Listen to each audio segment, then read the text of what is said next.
Hey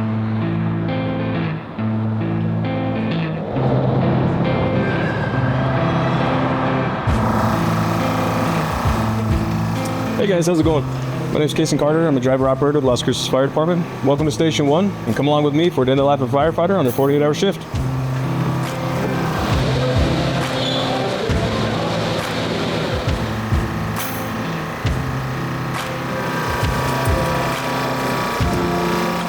So right now, so far I'm just getting all of my equipment staged on the apparatus, so we're ready to run calls. If the event of a fire or anything pops up, we have to have all of our bulletproof gear staged where we can easily access it in order to get dressed and respond to the fire rapidly. As well as that, I'm also logging into our tablet here. This is how we track all the calls that we run throughout the day. So whenever we get a call for a medical necessity, we can track it on here and then put in all of our report information, so whenever we come back to do our reports, it's all ready to go.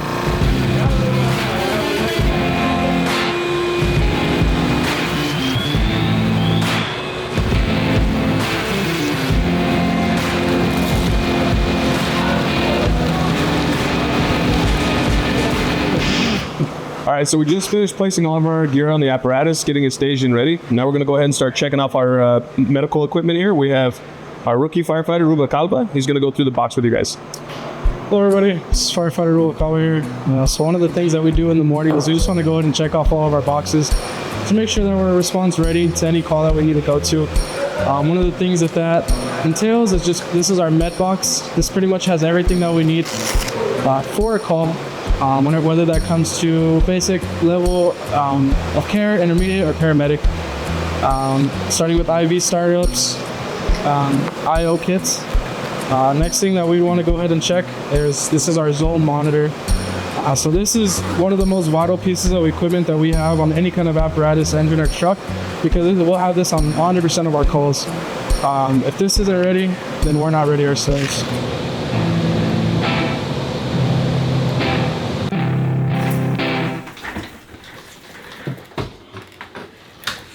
Okay, so now that we've pretty much finished down the bay, we've got all of our equipment squared away, everything's been restocked and ready to run calls. Now we kind of move into the office and we start working on some of the administrative work that we have to do throughout the day, whether it's checking our narcotics, updating our daily rosters, checking our calendar to see if we have anything scheduled, any kind of trainings, station tours, and then checking our emails, of course.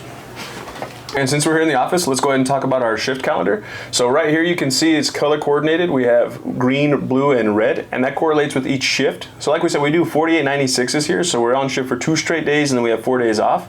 So we just have this kind of stair-stepping schedule that is staggered. So if you work like a Saturday, Sunday, the next week you would work a Friday, Saturday, and then a Thursday, Friday, and it just kind of stair-steps like that. And it correlates with A and C shift on either side.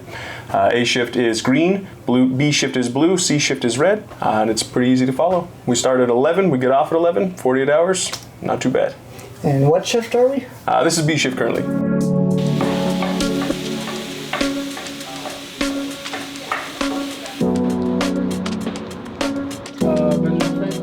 Benjamin. That's why everybody knows that one. I love that guy.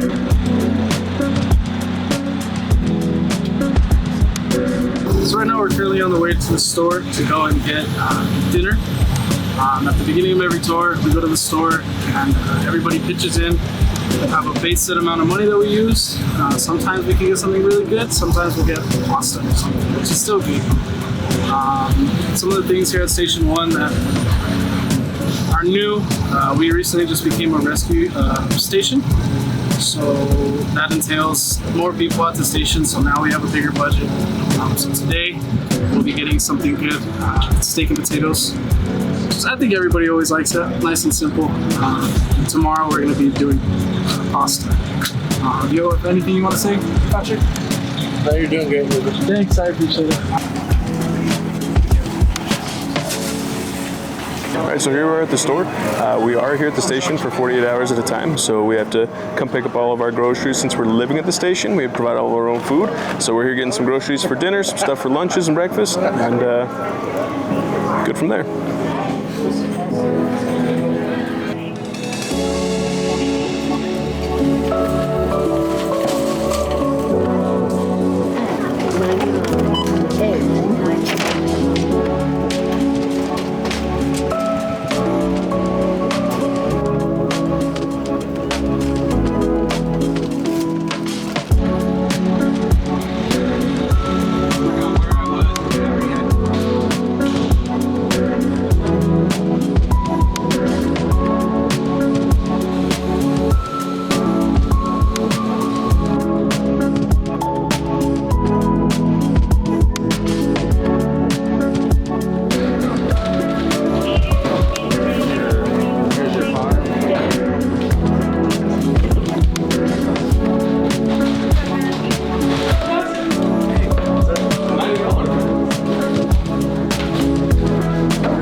was up there.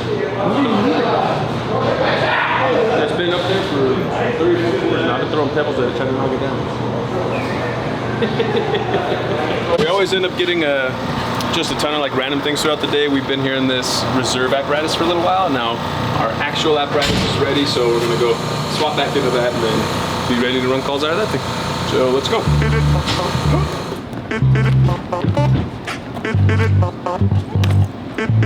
Alright, so we're here at our training facility. We got a call that our original truck one was getting worked on. All the maintenance has been completed now, so we're here to swap out of this apparatus into our original truck. So we'll go through, start pulling everything out, and show you guys what it's like when we get swapped apparatus.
So can you explain to me why you have a pile of wood? Sure, so this here is our cribbing pack.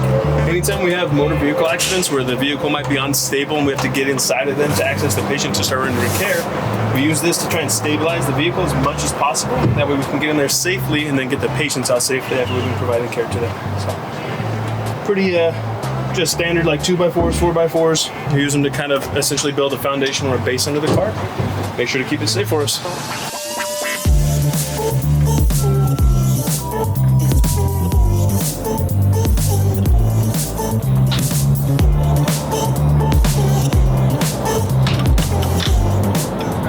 We just finished swapping apparatus. We're ready to go in our primary. This is original truck one. We'll be parking the reserve and leave it in case somebody else needs it, and we're ready to run calls.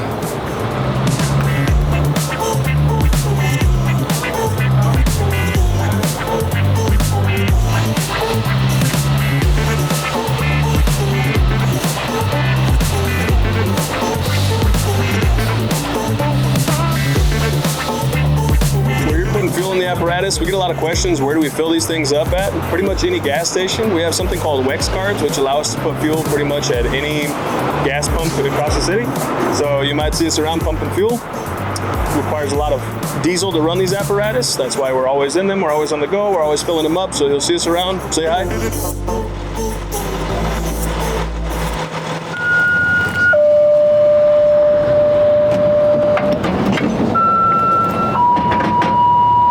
So we just got back to the station, but we got a call before we were able to fully return to quarters. We're en route over to District 3, one of the neighboring districts, because all of the units in that district are busy. So we're heading over to the neighboring district to run this call. A young gentleman with some foot pain, sounds like just a sick person call. So we'll be en route and we'll provide care and we'll go from there.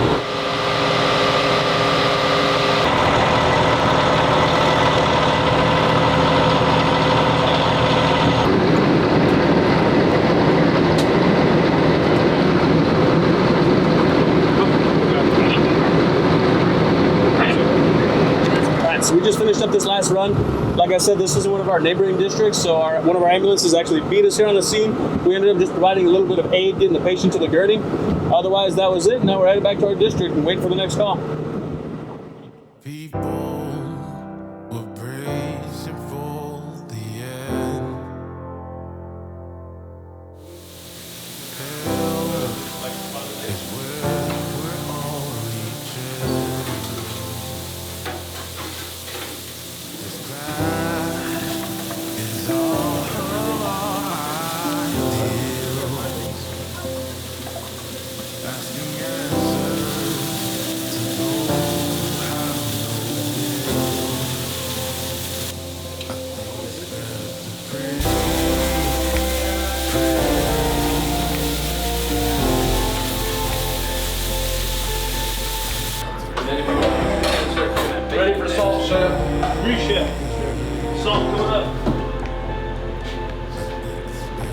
Bristol on this foot.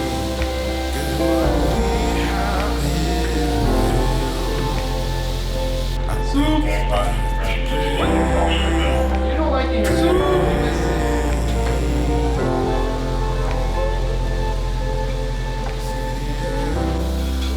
David pulls out that longer than normal. I should have got him away.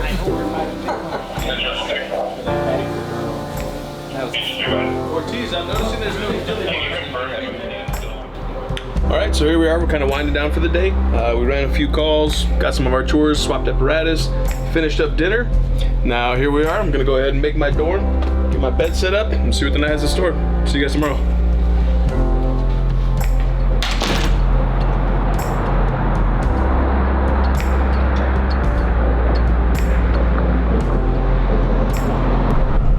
All right, y'all, it's just about 4 in the morning. We're heading to an lift assist.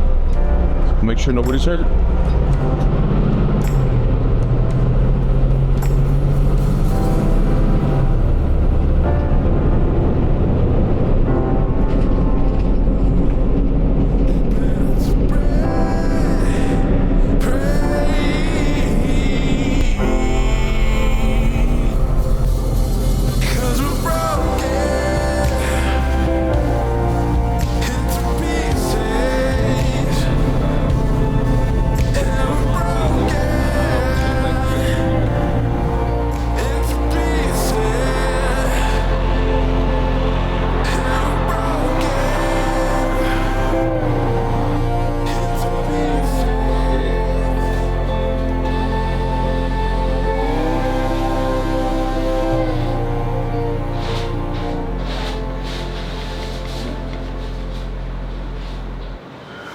Hey guys, so welcome to day 2. This is 9 a.m. the next morning. We ran a few calls last night. Nothing too crazy, just a few minor medicals here and there. We got up this morning, we started writing all of our reports to get caught up on our paperwork. And then as far as the plan for the rest of the day, so still just whenever calls come out, we got to be response ready. So we'll just be attending those as they start rolling out. Otherwise, we have some crew training planned for a little bit later on this afternoon with some of our newer guys. We got a group workout that we're going to hit a little bit later on. We'll handle lunch, more calls, dinner, any kind of paperwork that we got to get caught up on, all of our training hours, and we'll see where the night goes into from there.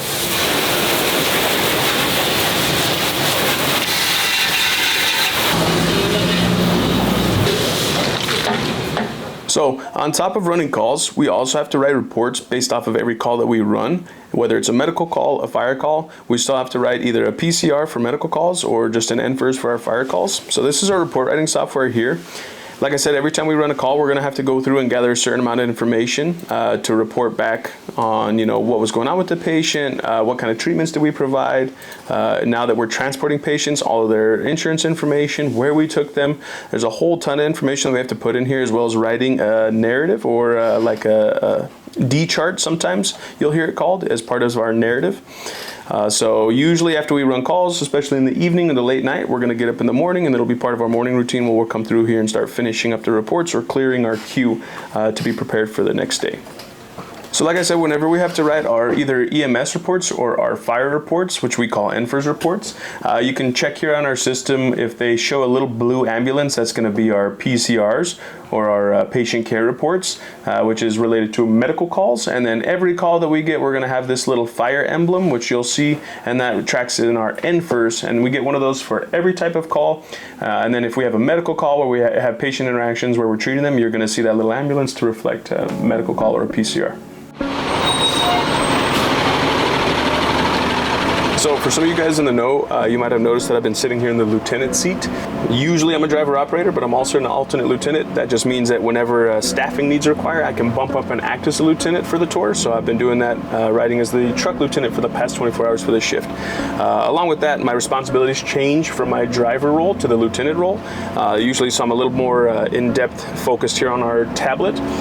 This shows us what calls we're getting dispatched to, where we're getting dispatched to, if we need to go emergent or non-emergent. It's all also where we do all of our record keeping. So we have all of our report writing system here that I'm going to go through and start our PCRs, which we kind of just talked about a little bit in the office. And I'll start gathering all the information so we can write our report on the call a little bit later on. So usually the lieutenant's a little more responsible for the crew as a whole.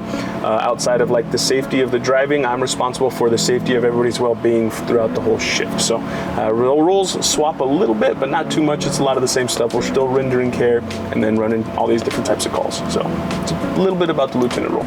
Okay, so like I mentioned, I'm a driver operator for the Las Cruces Fire Department. Predominantly, my responsibilities start off with ensuring that the apparatus is response ready. So I'm responsible for checking to make sure we have fuel, all of our emergency scene lighting is working, our brakes are in good working order. I got to pull the apparatus out and do an operational check, make sure that it can pump. Everything functions appropriately so we can perform whenever we need to on any type of medical call. Outside of that, I'm also responsible for ensuring that we get to and from scenes safely. So driving quickly, safely, and efficiently, keeping everybody on safe so we can actually get to the calls and provide the necessary level of care for every type of call that we show up to. And then just general upkeep maintenance. I'll be washing the apparatus every shift, making sure that it's fully stocked and prepared to go. And then my job also requires me as a paramedic to provide care on scenes for any type of call that we show up to. I've been with the department for about 7 years now, and kind of the natural progression it starts is you apply for the department, you run through an academy, which usually runs about 16 to 24 weeks depending. After the academy, you have a year-long probation, so 12 months being on probation. After that period, you have to wait 1 full year, and then you're able to start working on your alternate driver certification. After that point, if you've been in the department for 5 years at least, is our new standard, you're able to start testing or go into the promotional process for driver, which entails a written test, an oral exam, or an interview board. You'll have to do hands-on practical skills, administrative stuff, and then skills out in the field as well. And then depending on how you get ranked on all those, that's where you'll get placed on a list, and then you'll be eligible for promotion.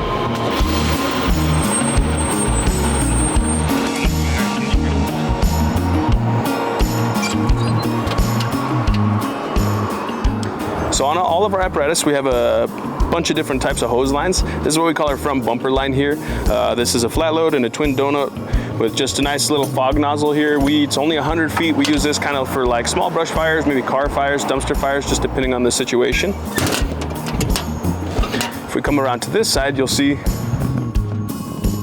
up top here, we have what we call our booster reel or our booster line. Kind of the same thing. We use this for any kind of like trash fire, outside brush fire, anything that's kind of real small. This one doesn't flow a whole lot of water. It's about 200 feet of like a rubberized hose. Think of it like a big garden hose. So we use this for kind of real small fires. These are our primary attack lines. We have one running off of each side. We call these our cross lays, cross lay 1 and 2. This is 200 foot with a smooth bore nozzle. These are, like I said, our primary attack lines on any kind of structure fire, anything where we need a lot of water. These can flow about 160 gallons a minute on any type of fire. So a lot of water in there. It can be pretty precise with those smooth bore nozzles. If we come to the back here,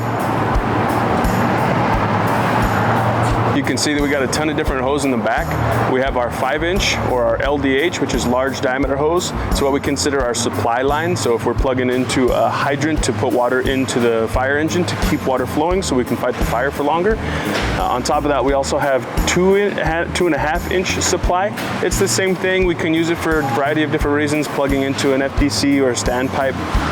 Right here we have a 2.5-inch hand line. This is basically the same as the cross lays, 200 feet. It just flows a lot more water. So if we have a real big fire that we need a lot more water, we can use this guy. And then this is basically one of our cross lays. This is just 300 feet rather than 200 feet, so we can hit some further stretches if we need to. Flows the same amount of water, just a different package for us to utilize depending on the type of fire that we're showing up to. So we have smoothbore nozzles, which are what we consider to be a straight stream. So it means the water is going to shoot further and it'll penetrate deeper into any kind of material that we're shooting at. So if it's like a bunch of trash that's burning, that hose line is going to penetrate, or the nozzle rather, is going to penetrate a lot deeper into that and actually start putting out the fire. As opposed to our fog nozzles, they're kind of like, as they're named, fog, so it spreads the pattern out. It makes it kind of more of like a big misting cone pattern. So that's if we're trying to diffuse a lot of water over a large surface area, kind of like those ground cover fires, small trash fires, that kind of stuff.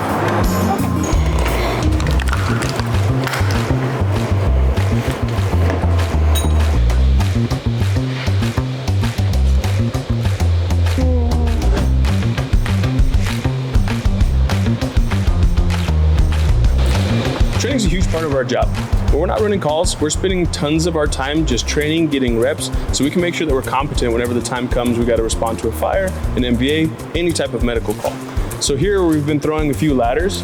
With some of our more rookie guys, we like to make sure we're getting reps and make sure that they're staying trained, as well as ourselves and keeping our skill sets sharp.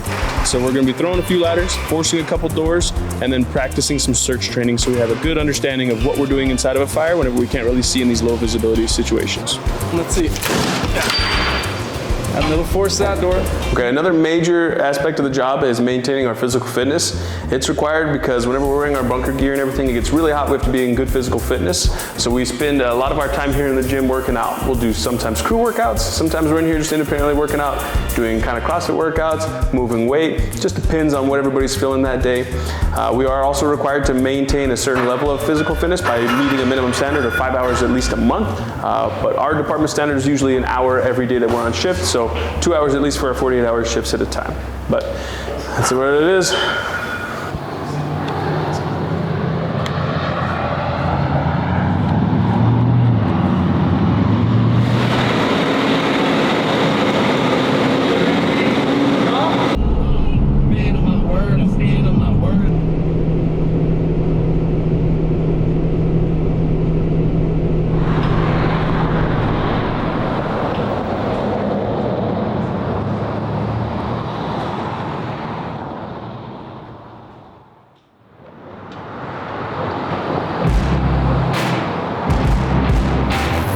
So this morning, we got up kind of early, started our day, finished up all of our reports. We made sure that the apparatus got washed, refueled, restocked, so it's ready to turn over for the next incoming crew.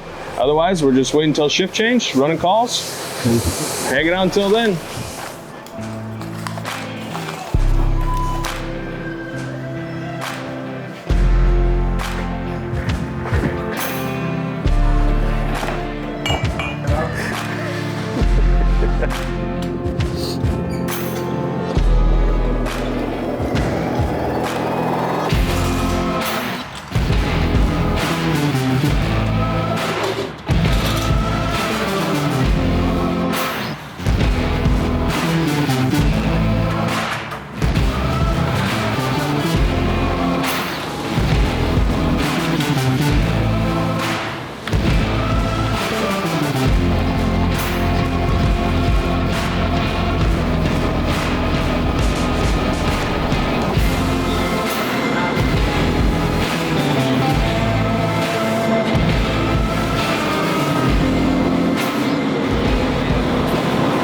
That's gonna be all from me. We're just waiting for C shift to come in now and relieve us so we can head home.